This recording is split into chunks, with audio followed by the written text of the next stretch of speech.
We're chasing kilos, Ross Roberts and Ash. We are doing the 9.1 qualifier for the Solidarity World. And I'm going to show you the equipment and the weights that we're going to be using. So Ross and I have entered our first ever CrossFit competition. We're actually competing in like a CrossFit competition with other CrossFitters and like fit people. It's going to be insane. So it's been about 6 months ish since we fully committed to CrossFit, and we have now decided to enter our first competition. It's a low level, low skills requirement, local competition, so it's not like something huge. It's called Solidarity, so it's held in a gym near to us, and we just decided to do it because it was local, it was easy, and we thought we can just enter it, see how we get on, and just use it as a gauge for our first competition basically.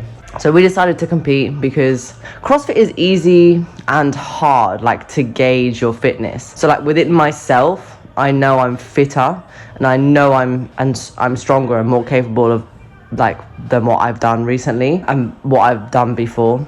But I don't know how that stacks up against others. I don't know how much further I can push myself because I've never had to compare myself to anybody else.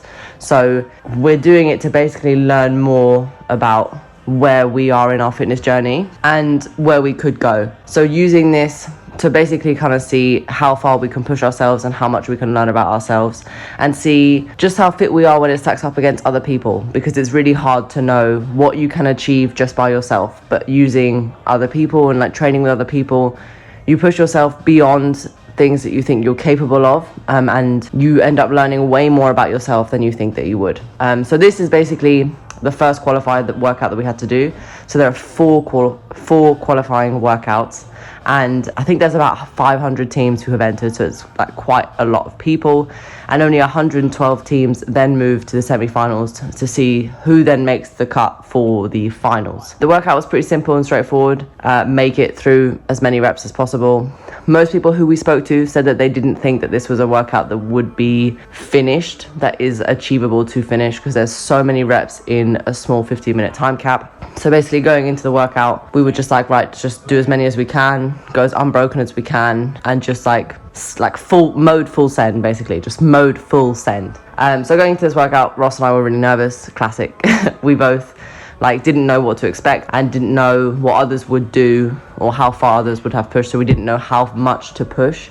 So we were right, full send it, do as much as we can, go as unbroken as we can. The weights are pretty light. It was only a 12 kg kettlebell for me, 20 kg for Ross, and it was more just about the volume. It was more just about your legs ticking over, your legs working, your being able to control your breathing, getting onto the rower, and just getting through the workout. It also had a movement that Ross and I had never seen before. So it's called a BURROLL. It's a backwards burpee, basically. Really strange. We had never really done it before, and basically it was way more time consuming than we thought.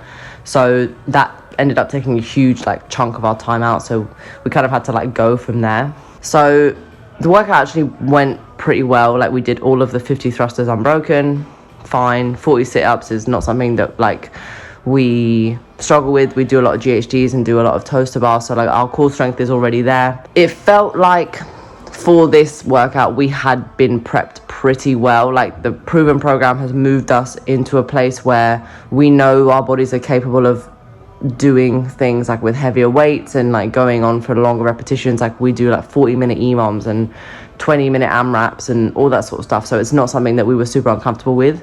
It was more having movements that we'd not done before. We weren't exactly sure how to approach it, but in the end it was absolutely fine, and we made it through most of the workout. Only had I think it was around 60 to 70 reps left. So we made it all the way to the sit-ups back up, which was really good. We're really happy about it. And to be honest, everybody who we keep talking to, because we're stronger and because our fitness isn't bad, they keep saying that we're going to make it to the final, which is obviously huge, and we're really nervous about it because obviously that is something that we would love to do, and we would love to be able to make it that far. So guys, just make sure that you subscribe and you hang around and see how far we get in the Solidarity. Hopefully, so they release a new workout every 2 weeks. So there's 8 weeks of qualifying from last week. So we have to submit this workout by the 24th of September. And then we have 3 more qualifying workouts. So just hang around for the next month or so, guys, because it's going to get intense, and hopefully we'll make it to the finals of our first ever CrossFit competition. If we don't, then hang around, because it's going to be just balls to the wall. Like, let's get unbelievably fit so this doesn't happen to us again, basically, is what it's going to be like. But yeah, it's really fun. We're really looking forward to it. It's more just about getting to know our bodies a bit more, getting to know where we are fitness wise, and just have a bit of fun. Like, CrossFit is fun because you get to push yourself beyond what you think you can do, and at the end of it, you're knackered, you're battered, but it feels incredibly rewarding, and I'm super excited about it. So just make sure you guys hang around. If you did enjoy this video, don't forget to give it a big thumbs up, as well as subscribe to my channel, and I'll catch you guys in the next video.